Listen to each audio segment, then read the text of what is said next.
NASA plans to land humans on the moon in 2028. China plans to do the same by 2030.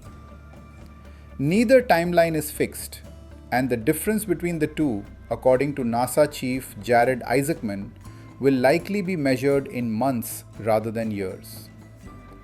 This video will examine the specific programs, timelines, personnel, and structural conditions on both sides of that competition, and what it actually means in practical and geopolitical terms for whichever country establishes a sustained presence on the lunar surface first.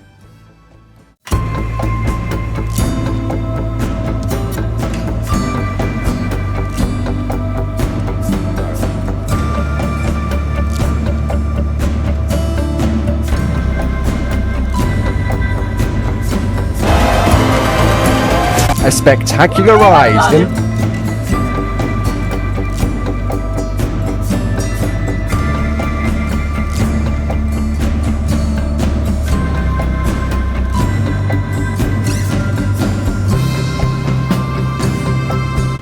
The context begins in 2011, when the United States effectively banned NASA from collaborating with China's space agency under federal law.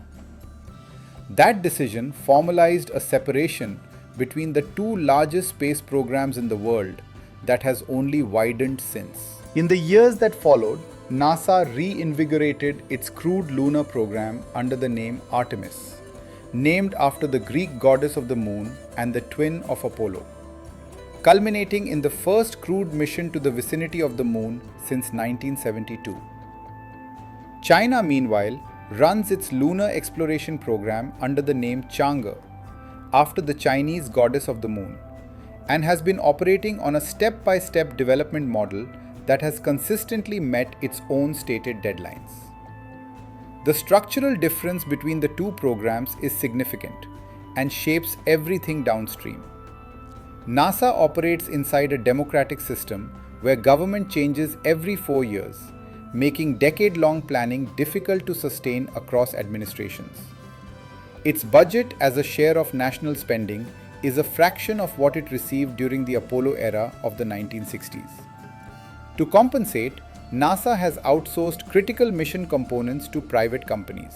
Elon Musk's SpaceX and Jeff Bezos's Blue Origin are both under contract to design and build lunar landers, with test flights planned for the near term. Blue Origin has announced a test flight of an iteration of its Blue Moon lander for later in 2026. SpaceX is developing a lander that stands 52 meters tall, dwarfing other models, though few technical details have been released.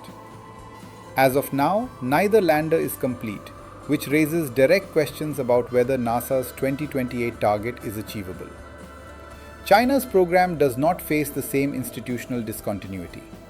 The China National Space Administration operates within a one-party system with consistent long-term planning authority, and it partners with both the military and domestic commercial enterprises. Scott Manley, a Scottish astrophysicist and rocket engineering expert based in the United States, has noted that China has eclipsed Russia in nearly every measure of space capability and is running a deliberate, methodical program that tends to meet its own stated dates. China already operates its own space station in low Earth orbit, something NASA does not have independently.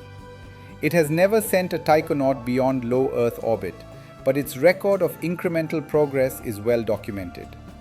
The concrete milestones on the Chinese side are specific.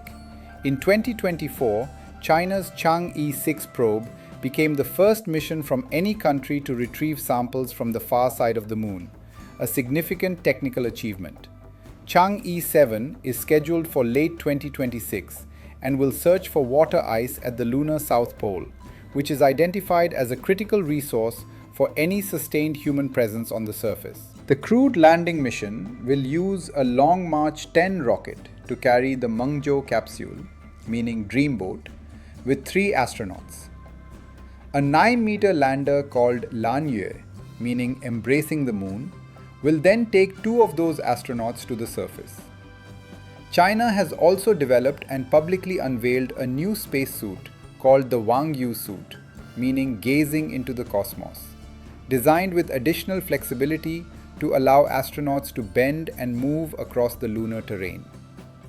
Xie Gengxin, a professor at Chongqing University who has led key experiments in China's space program, including the first growth of a plant on the moon in 2019 and a butterfly hatching in space, has described the overall program's progress as proceeding smoothly. He has also stated explicitly that China's goal is not to comprehensively overtake the United States, framing the lunar landing instead as an achievement oriented toward domestic scientific and national goals. Landing humans on the moon, in his framing, will generate a strong sense of national accomplishment, regardless of the sequence. The question of who arrives first matters less, in the view of several analysts, than who maintains a continuous presence. Manley has argued that the country that lands on the moon 10 times, not just once, is the country that begins to define what happens there. That framing points to a structural reality. Space, unlike Antarctica, does not yet have a binding multilateral legal framework governing territorial claims or resource extraction. The 1959 Antarctic Treaty prohibits military activity, mineral extraction, and new territorial claims on that continent. No equivalent agreement governs the moon with the same level of enforceability. The country that establishes operational infrastructure on the lunar surface first will be in a position to influence how those rules develop. Consider two specific scenarios. If NASA successfully lands in 2028, before China's 2030 target, it establishes a precedent and a physical presence that gives the United States a position from which to shape access, resource governance, and partnership terms on the lunar surface. The symbolic weight of the achievement also has domestic and international dimensions for a space agency that has operated under sustained budget pressure. If, on the other hand, NASA's timeline slips due to lander development delays at SpaceX or Blue Origin, or shifts in congressional funding, and China lands first in 2029 or 2030, the dynamic shifts. China would become the second country in history to land humans on the moon, and the first to do so in the 21st century, with all the scientific, political, and standard-setting implications that follow. European engagement complicates the binary framing. The European Space Agency and individual member states, including Italy, France, and Sweden, have sent scientific payloads aboard Chinese lunar missions, including the Chang'e 6 mission. Pierre-Yves Mélin, a researcher at France's Institut de Recherche en Astrophysique et Planétologie, served as scientific manager for an experiment on Chang'e 6 that analyzed the moon's thin atmosphere. He has described China as a serious and reliable international partner for space science, noting that Chinese scientists now fill international conference halls that were largely empty of Chinese participation 2 decades ago. What to watch is specific. The completion status of both the SpaceX and Blue Origin landers through 2026, the results of China's Chang'e 7 mission at the lunar South Pole later this year, and any shifts in NASA's Artemis schedule. The gap between the two programs, measured in technical readiness and institutional consistency, will be clearer by the end of 2026 than it is today.